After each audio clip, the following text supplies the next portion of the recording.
Everyone, welcome channel learn with ease. आज हम शुरू करने जा रहे हैं एक नया चैप्टर इश्यू ऑफ शेयर्स, जिसमें हम सीखेंगे कि कंपनी की अकाउंटिंग कैसे होती है, कंपनी के बुक्स में ये शेयर्स क्या है, इसका मीनिंग क्या है, इससे रिलेटेड जो नए वर्ड्स और टर्म्स है उनका मीनिंग क्या है, कंपनी की बुक्स में जर्नल एंट्रीज कैसे बनती है, बैलेंस शीट कैसे बनती है। सब कुछ सीखने और समझने के लिए मेरे साथ एंड तक बने रहना। चैप्टर 6 डीके गोयल की बुक से class 12 accounts. Online classes, online tuitions के लिए आप मुझे स्क्रीन पर दिए गए नंबर पर व्हाट्सएप कर सकते हो अपना नाम और क्लास। और आप अगर सॉल्यूशन ढूंढ रहे हो टीएस ग्रेवाल और DK Goyal new edition book के, तो चैनल की प्लेलिस्ट को क्लिक करो, आपको सभी सॉल्यूशन अपलोडेड मिलेंगे। पोस्ट सेक्शन में एमसीक्यूज मिलेंगे क्विज की फॉर्मेट में और एमसीक्यूज के सॉल्यूशन है शॉर्ट्स में। साथ ही अब आप इस वीडियो और कॉन्सेप्ट को हिंदी और इंग्लिश दोनों ही लैंग्वेज में देख सकते हो। उसके लिए आपको ये सेटिंग का बटन प्रेस करना है और ऑडियो ट्रैक के ऑप्शन से इंग्लिश या हिंदी जो भी आपको कंफर्टेबल लगे उस लैंग्वेज को सिलेक्ट करना है। तो चैनल पर बहुत कुछ है, विजिट द चैनल। अच्छा लगे तो शेयर और सब्सक्राइब जरूर करना। अभी तक आपने प्रोप्राइटरशिप फर्म के बारे में सीखा, जहां पर एक ओनर है, उसकी वर्किंग कैसे है, उसकी अकाउंटिंग कैसे होगी। उसके बाद बिजनेस एक्सपेंड हुआ तो पार्टनरशिप फर्म के बारे में सीखा कि पार्टनरशिप फर्म को हम कैसे बना सकते हैं, उसकी वर्किंग कैसे, अकाउंटिंग कैसे, और एंड में हम उसको कैसे वाइंड अप करेंगे। सारा प्रोसीजर आप सीख चुके हो। अब बारी आती है कि अगर हमारा बिजनेस और एक्सपेंड होता है या कुछ और बेनिफिट्स के साथ, कुछ और करेक्टरिस्टिक्स के साथ हम एक नई बिजनेस ऑर्गेनाइजेशन को खोलना चाहें, तो वो क्या है? वो है कंपनी। कंपनी क्या है? एक आर्टिफिशियल पर्सन है जो कि एक लीगल प्रोसेस के थ्रू ही एग्जिस्टेंस में आएगी। कंपनीज एक्ट 2013 के अंडर एक कंपनी रजिस्टर होती है और रजिस्टर होने के बाद उसका एक सेपरेट लीगल एग्जिस्टेंस है। मतलब अब कंपनी अपने नाम पर सेल परचेज कर सकती है, कोई भी प्रॉपर्टी एक्वायर कर सकती है, कोई भी डील साइन कर सकती है। इसकी परपेचुअल एग्जिस्टेंस है। परपेचुअल एग्जिस्टेंस का मतलब अब किसी के आने जाने या किसी की ओनरशिप चेंज होने से कंपनी के ऊपर कोई इफेक्ट नहीं होगा। जैसे ही ओरिजिनली एग्जिस्टेंस में थी वैसे ही आगे भी चलती रही। और इसको अच्छे से समझो, जैसे पार्टनरशिप में किसी नए पार्टनर के आने या जाने पर या कोई भी एक रूल चेंज करने पर आपकी पार्टनरशिप रिकॉन्स्टिट्यूट होती थी, वो चीज यहाँ पर एप्लीकेबल नहीं होगी। जैसे कंपनी ओरिजिनली वर्क कर रही थी वैसे ही वर्क करती रहेगी, यहाँ पर कोई ब्रेक नहीं आएगा। परपेचुअल एग्जिस्टेंस के साथ इसके पार्टनर्स के जो इसके जो ओनर्स है उसकी लाइबिलिटी लिमिटेड है। जितना अमाउंट उनसे ड्यू है एक पर्टिकुलर अमाउंट तक ही हम उनसे डिमांड कर सकते हैं, उनकी लाइबिलिटी लिमिटेड है। अब जो ये कंपनी है ये एक तरह की नहीं, कंपनी भी डिफरेंट टाइप्स की है। जैसे कि 1 पर्सन कंपनी, जहां पर एक पर्सन ही है जो कंपनी को फॉर्म कर सकता है, वही मेंबर है, वही शेयर होल्डर है। लेकिन कंडीशन क्या है कि वो इंडियन सिटीजन होना चाहिए और बिजनेस आपका चैरिटेबल पर्पस के लिए नहीं होना चाहिए।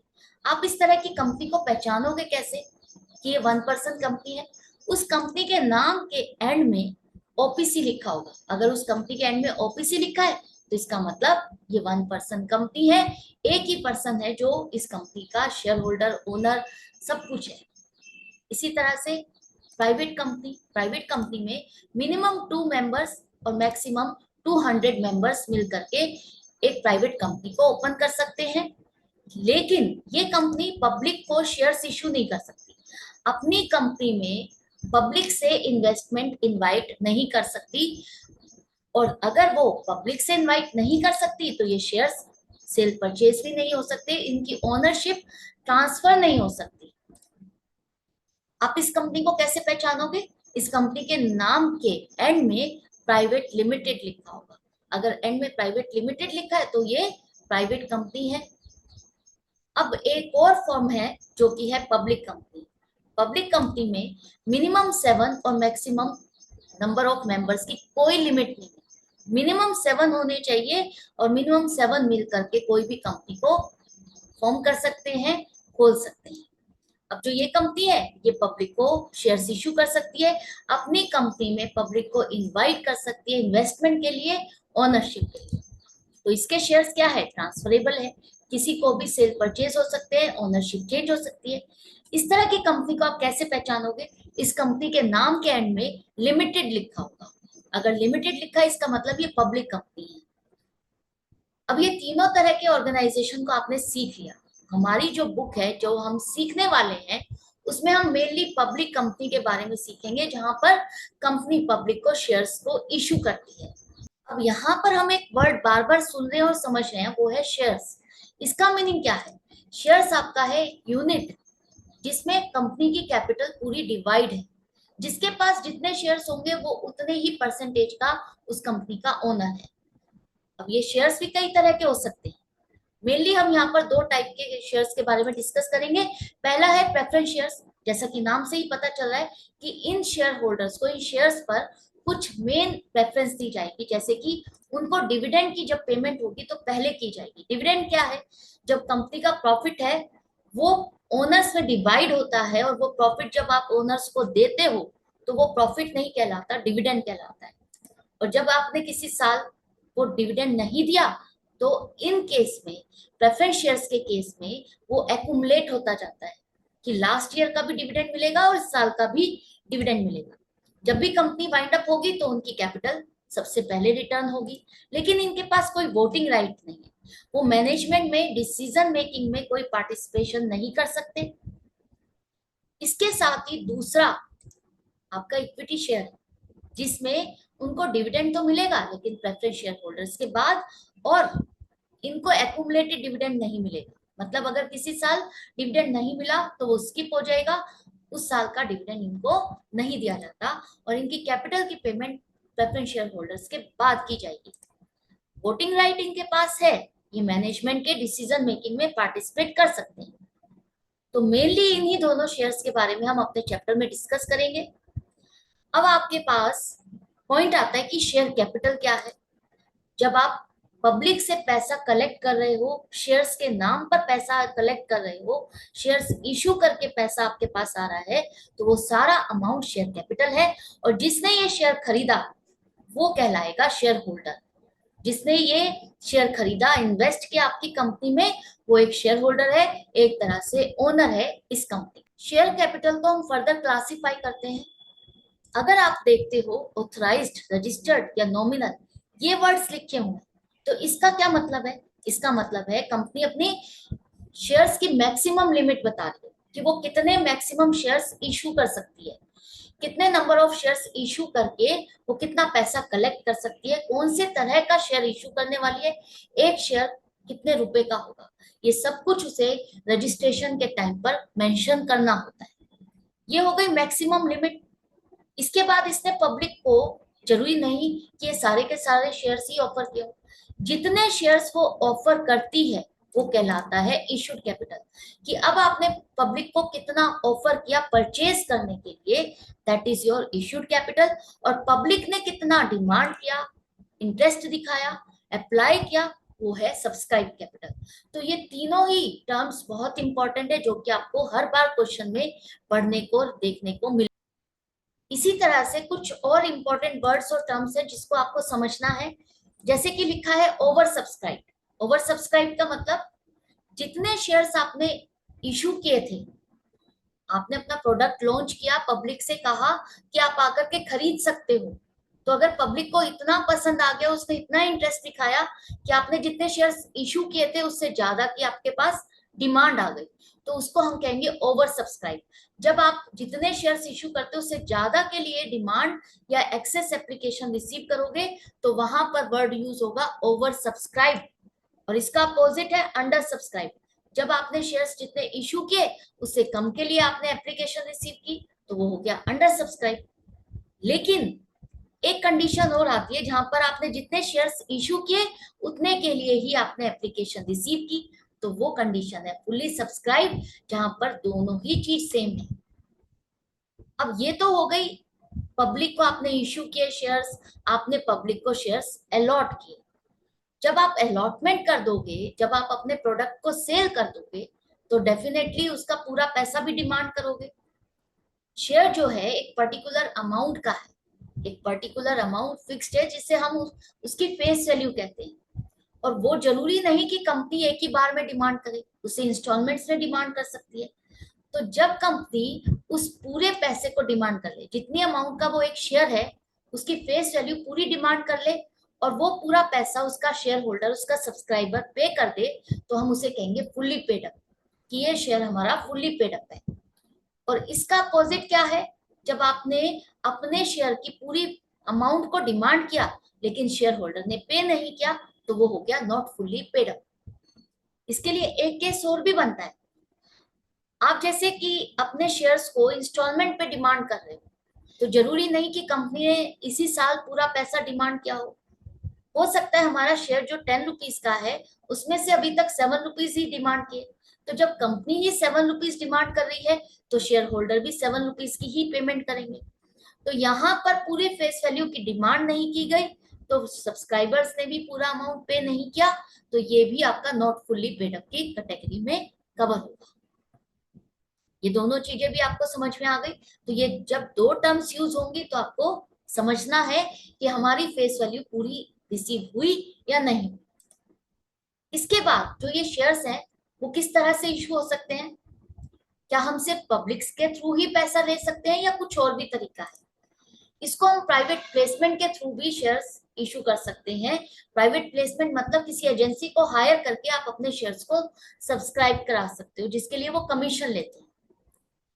इसी तरह से पब्लिक को सब्सक्राइब कराया, पब्लिक को डायरेक्ट ऑफर किया, तो आपके शेयर से पैसा आपको रिसीव हुआ।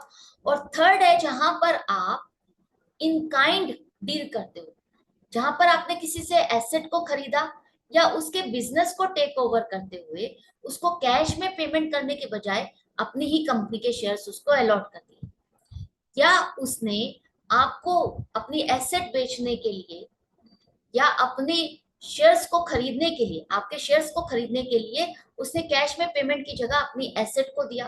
तो यहाँ पर आपने क्या किया? कैश में डील नहीं की, आपस में एक दूसरे की एसेट को इंटरचेंज किया है, एक तरह से इन काइंड आपने डील की।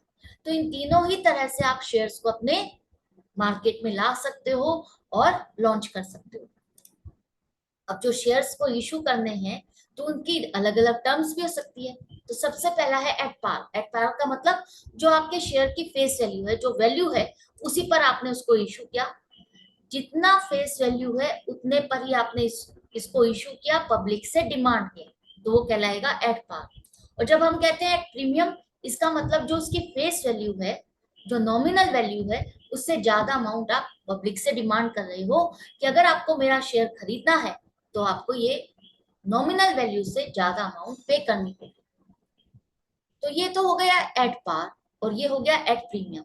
तो क्या कंपनी एट डिस्काउंट मतलब नॉमिनल वैल्यू से कम अमाउंट पर भी इशू कर सकती है? नहीं, कंपनी अपने शेयर की जितनी वैल्यू है उससे कम पर ऑफर नहीं कर सकती पब्लिक को। लेकिन कुछ एक्सेप्शंस है, कुछ कंडीशंस है जहां पर वो अपने शेयर्स को डिस्काउंट पर भी इशू कर सकती है, अलॉट कर सकती है। वो क्या है? स्वेट इक्विटी शेयर, जहां पर आप किसी एम्प्लॉय के टैलेंट और स्किल को यूज करने के लिए उसको कैश में पेमेंट करने की जगह उसको अपनी कंपनी के शेयर्स अलॉट करते हो, और वो भी डिस्काउंट पर, राइट। इसी तरह से ईसॉप, आप अपने एम्प्लॉयज को ही ऑफर करते हो कि वो आपकी कंपनी के शेयर्स को मार्केट से कम प्राइस पर आपसे खरीद सकते हैं। तो ये दोनों ही कंडीशन पर आपने अपने शेयर्स को डिस्काउंट पर सेल किया। सारी टर्म्स को समझने के बाद बारी आती है कि जर्नल एंट्रीज कैसे बनेगी, इसको रिकॉर्ड कैसे करें। तो एक एग्जांपल लेते हैं कि पवन लिमिटेड एक कंपनी है जिसने 30,000 शेयर्स पब्लिक को ऑफर किए। हमारा एक शेयर है 10 रुपीज का, फेस वैल्यू है 10 रुपीज, जिसकी हम डिमांड करेंगे 4 इंस्टॉलमेंट्स में। अलग अलग नाम है हर इंस्टॉलमेंट का। तो ध्यान से समझना, आपने अपना प्रोडक्ट तो लॉन्च कर दिया उसके बेनिफिट बता करके। अब जरूरी नहीं कि ये सारे के सारे यूनिट्स आपकी बिक जाए, लोग हो सकता है डिमांड करे ना भी करे, आपको कैसे पता चलेगा? तो उसके लिए आप एक एप्लीकेशन फॉर्म बनाते हो, उस पर स्पेसिफाई करते हो कि जिसे मेरा ये शेयर खरीदना है उसके लिए आपको ये एप्लीकेशन भरना होगा, और साथ में ये एप्लीकेशन मनी जमा करनी होगी एज ए फर्स्ट इंस्टॉलमेंट। ये पैसा आपको जमा करना है मेरे बैंक में। जिसे ये शेयर खरीदना है, डिमांड कर रहा है, वो आपके बैंक में पैसा जमा करेगा। अब ये प्रोसेस जो है एक दिन में नहीं होती। आपने प्रोडक्ट लॉन्च किया तो जरूरी नहीं कि एक ही दिन में सारा प्रोसेस हो जाए। तो एक टाइम पीरियड सेट किया जाता है कि विद इन 10 डेज 15 डेज जिसे ये शेयर खरीदना है वो मेरे बैंक में पैसा जमा कर दे। तो आपको पहली बार कब पता चलेगा कि आपका प्रोडक्ट सेल हो रहा है या नहीं हो रहा? ये डायरेक्ट आपके शॉप पर आकर के सेल परचेज नहीं हो रही, कोई आपके कंपनी के बाहर लाइन लग करके आप उनको एक एक करके शेयर बेचते नहीं हो। ये एक प्रोसेस होता है, ऑनलाइन प्रोसेस होता है, बैंक के थ्रू ही प्रोसेस होता है। तो यहाँ पर एक टाइम पीरियड सेट किया जाता है कि जो पर्सन पब्लिक में से आपका शेयर खरीदना चाहता है वो आपके बैंक में पैसा जमा करेगा और यहाँ से आपको पता चलेगा कि आपके प्रोडक्ट की डिमांड है या नहीं है और कितने शेयर्स आपके बिक रहे हैं। तो सबसे पहली जो रिकॉर्डिंग होगी आपकी बुक्स में वो बैंक की होगी कि आपके पास पैसा आया, जो पैसा आपको रिसीव हुआ पब्लिक से, जो लोग खरीदना चाहते हैं उन्होंने पैसा जो आपके बैंक में जमा किया। तो बैंक अकाउंट डेबिट, अब हम यहाँ पर मान के चलते हैं कि ये फुल्ली सब्सक्राइब है, जितने शेयर्स आपने इशू किए उतने की आपको एप्लीकेशन मिली, तो 30,000 मल्टीप्लाइड बाई 3 90,000 रुपीज आपके बैंक में जमा हुए।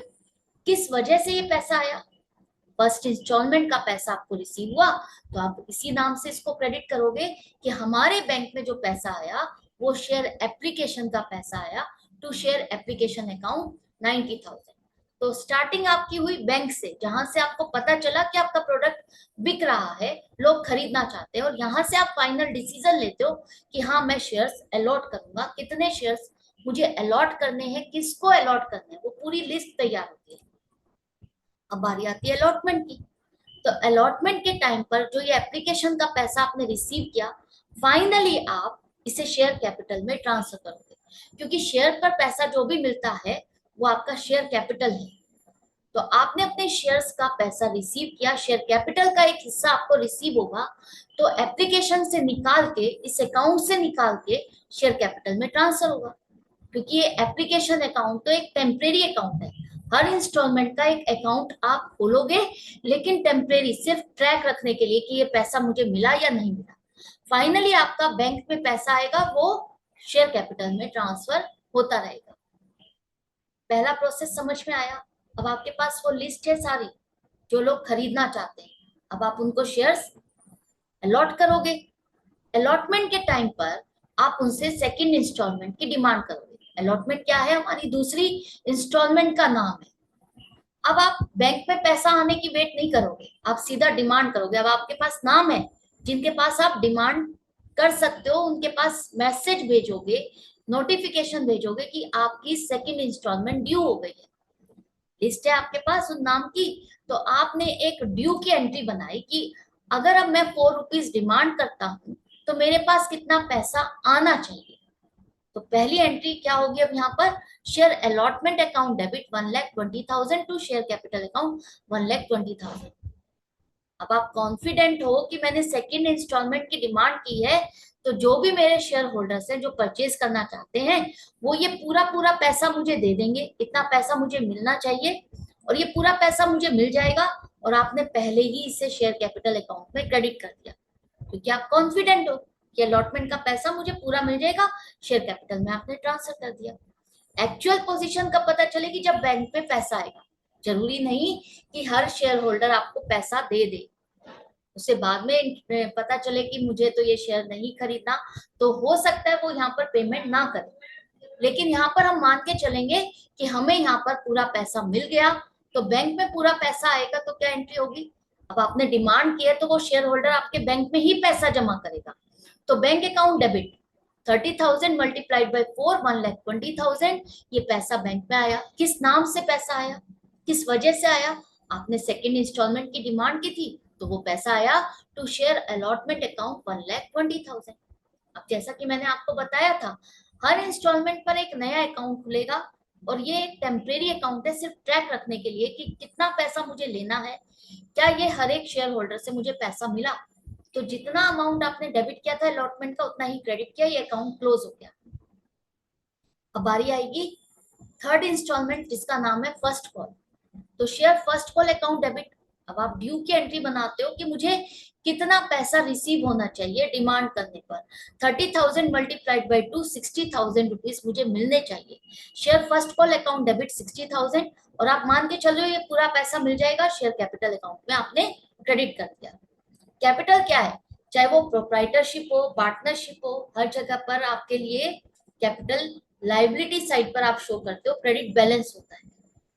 ओनर के लिए भी तो एक लाइबिलिटी हो जाती है, जो भी ऑर्गेनाइजेशन है उसकी लाइबिलिटी हो जाती है कि आपने जो ओनर से पैसा लेकर के इन्वेस्टमेंट कराई है उस बिजनेस से वो प्रॉफिट अर्न करके उसको दे, उसका पैसा उसको रिटर्न करे। तो हमेशा कैपिटल आपकी लाइबिलिटी है, क्रेडिट क्रेडिट ही बैलेंस रहेगा। तो इसीलिए जो भी पैसा आप रिसीव करते जा रहे हो शेयर कैपिटल में ट्रांसफर कर रहे हो, और शेयर कैपिटल अकाउंट का बैलेंस क्रेडिट होगा। अब ये पैसा आपने रिसीव किया तो बैंक अकाउंट डेबिट, हम मान के चलेंगे कि सबने पैसा दे दिया, तो bank account debit 60,000 to share first call account 60,000। इसके बाद फाइनल कॉल की डिमांड करोगे, लास्ट इंस्टॉलमेंट, तो क्या होगा, आपने ड्यू की एंट्री बनाई, share final call account debit 30,000, 1 रुपया डिमांड कर रहे हो 30,000 शेयर्स पर, तो 30,000 रुपीज डेबिट किए टू शेयर कैपिटल अकाउंट 30,000। अब ये पैसा आपको रिसीव हुआ तो bank account debit to share final call account 30,000। Clear हो गया। अब आपको पूरा पैसा मिल गया, 30,000 मल्टीप्लाइड बाई 10, 3 लाख रुपीज की आपकी शेयर कैपिटल हो गई। कंप्लीट हो गया, यहाँ तक आपको समझ में आ गया किस तरह से प्रोसेस होगा। अब आपने जो एक्सपेंस किए इसको इशू करने पर, एडवर्टाइजमेंट का, प्रिंटिंग का, वो आपका एक तरह से प्रिलिमिनरी एक्सपेंस है, जिसे हम अपने बुक्स में रिकॉर्ड करेंगे। Share issue expenses account debit 8,000, खर्चा हुआ है टू बैंक अकाउंट 8,000। इसी तरह से 4,000 शेयर्स फुल्ली पेड शेयर्स आपने प्रोमोटर्स को अलॉट किए। फुल्ली पेड का मतलब ये माना जाएगा कि इनसे हमें पूरा पैसा रिसीव हो चुका है। और प्रोमोटर्स कौन है, जिन्होंने आपकी कंपनी को बनाया, एग्जिस्टेंस में लेकर आए, पूरा प्रोसेस किया, उनकी सर्विसेज के लिए उनको हम कैश में पेमेंट करने की जगह कंपनी के शेयर्स ही अलॉट कर रहे हैं। तो ये शेयर्स हमसे कैश रिसीव करने की जगह उनकी सर्विस के बदले आप दे रहे हो, तो वो क्या है, हमारे लिए कॉस्ट है। कॉस्ट है, उनकी सर्विसेज के लिए हमें पैसा देना था ना, तो वो हमारे लिए एक्सपेंस है। लेकिन एक्सपेंस कैसा, प्रिलिमिनरी, स्टार्टिंग का खर्चा, इनकॉर्पोरेशन कॉस्ट। तो incorporation cost account debit 40,000, 10 rupees का एक शेयर है तो total cost 40,000 to share capital account 40,000। अब ये भी तो आपके नंबर ऑफ शेयर्स में ही तो आएंगे, आपने नंबर ऑफ शेयर्स अलॉट किए तो अब आपके शेयर्स 34,000 हो जाएंगे, राइट। ये था एक बेसिक प्रोसेस, जो कि मैंने आपको एक बेस समझा दिया किस तरह से इसमें प्रोसेस होगा। क्या नए वर्ड्स आपको हर क्वेश्चन में सुनने को, पढ़ने को मिलेंगे, उनका मीनिंग क्या है। आगे आगे हम जैसे जैसे क्वेश्चन को सॉल्व करेंगे उस तरह से आपकी प्रैक्टिस होगी, तो आपको ये और अच्छे से कॉन्सेप्ट क्लियर होगा। लेकिन उसके लिए आपको मेरे साथ कनेक्टेड रहना है। अब बारी आती है कि बैलेंस शीट कैसे बनेगी, इसको बैलेंस शीट में कैसे शो करेंगे। तो आपकी जो बैलेंस शीट है वो यहाँ पर हॉरिजॉन्टल फॉर्म में नहीं बनती। जैसे आप पार्टनरशिप फर्म में एक साइड पे लाइबिलिटीज, दूसरी साइड पर एसेट शो करते हो, वैसे नहीं होगा। ये आपकी बैलेंस शीट बनेगी वर्टिकल फॉर्म में। ऊपर होगी लाइबिलिटीज और नीचे होंगी एसेट्स। पर्टिकुलर्स लिखोगे, फिर नोट नंबर। कंपनी की बैलेंस शीट में आप सारी डिटेल नहीं देते हो, एक ही पेज पर सारी डिटेल नहीं देते हो। आप जो फ्रंट पेज है उस पर मेन हेड देते हो कि मेरी टोटल एसेट्स इतनी है, जिसमें करंट एसेट इतनी है, नॉन करंट एसेट इतनी है, मेरी नॉन करंट लाइबिलिटीज इतनी है, करंट लाइबिलिटीज इतनी है। बस इस तरह से देते हो। अगर मुझे मेरी एसेट की डिटेल देखनी है कि मेरी एसेट में है क्या, plant and machinery, building, furniture, तो वो डिटेल मुझे देखने के लिए नोट में देखना होगा, नोट्स टू अकाउंट में चेक करना होगा। वो नोट्स टू अकाउंट में कहां पर वो डिटेल है, वो नंबर यहाँ पर मेंशन करना है। इसके बाद करंट ईयर की डिटेल आप लिखोगे और साथ में प्रीवियस ईयर की भी डिटेल आपको देनी है। तो 2 साल के फिगर्स आपको यहाँ पर लिखने होते हैं। तो सबसे पहले आपका लिखा जाता है इक्विटी एंड लाइबिलिटीज। इक्विटी का मतलब ओनर का पैसा, कैपिटल, और लाइबिलिटी जो हमारी आउटसाइड लाइबिलिटीज है। तो ये तो आपका इक्विटी एंड लाइबिलिटीज है, जिसमें मेजर हेड बनेगा share holders fund. Share holders fund मतलब शेयर होल्डर का जो पैसा हमारी कंपनी में लगा है। जिसे हम फर्दर सब हेड्स करेंगे, सब हेड में डिवाइड करेंगे शेयर कैपिटल। तो शेयर कैपिटल मेनली आपका जो इश्यू ऑफ शेयर्स का चैप्टर है उसमें शेयर कैपिटल ही कवर होगा कि आप उसे बैलेंस शीट में कहाँ और कैसे शो करोगे, यही आपसे पूछा जाएगा। तो शेयर कैपिटल को आपने कौन से नोट नंबर में प्रेजेंट किया है, शो किया है, वो आपको लिखना है। और फाइनल फिगर जो आपने कैलकुलेट की वो यहाँ पर शो की जाएगी। डिटेल आप लिखते हो नोट्स टू अकाउंट। डिटेल का मतलब कि मेरी ये शेयर कैपिटल है जिसकी मैक्सिमम लिमिट, ऑथराइज्ड कैपिटल क्या है, नंबर ऑफ शेयर्स कौन से मैंने इशू करने हैं, उसकी फेस वैल्यू क्या होगी, वो सब कुछ आप यहाँ पर मेंशन करते हो। इसमें से मैंने पब्लिक को कितने इशू किए, इशूड कैपिटल। इसके बाद पब्लिक ने कितना ऑफर किया, कितना अप्लाई किया, पब्लिक ने कितना अप्लाई किया, मैंने उनको कितना अलॉट किया, वो आप सब्सक्राइब कैपिटल में शो करते हो। क्या मुझे ये पूरा पैसा मिला, तो वो आपका आएगा subscribed and fully paid up capital में। अगर पैसा पूरा नहीं मिला तो आप उसे दिखाते हो नॉट फुली पेड अप की कैटेगरी में। आपको कितना पैसा मिलना था और कितना नहीं मिला वो आपको दिखाना है कौन सी सिनेरियो में। ये सारी चीजें आप सीखोगे, एक ही बार में आप ये सारी चीजें नहीं सीख सकते, उसके लिए आपको प्रैक्टिस करने की जरूरत है। ये सारी चीजें कैसे कैलकुलेशन होगी उसके लिए आपको हर क्वेश्चन को सॉल्व करना जरूरी है। एक वीडियो वन शॉट से आप इसको क्लियर नहीं कर सकते।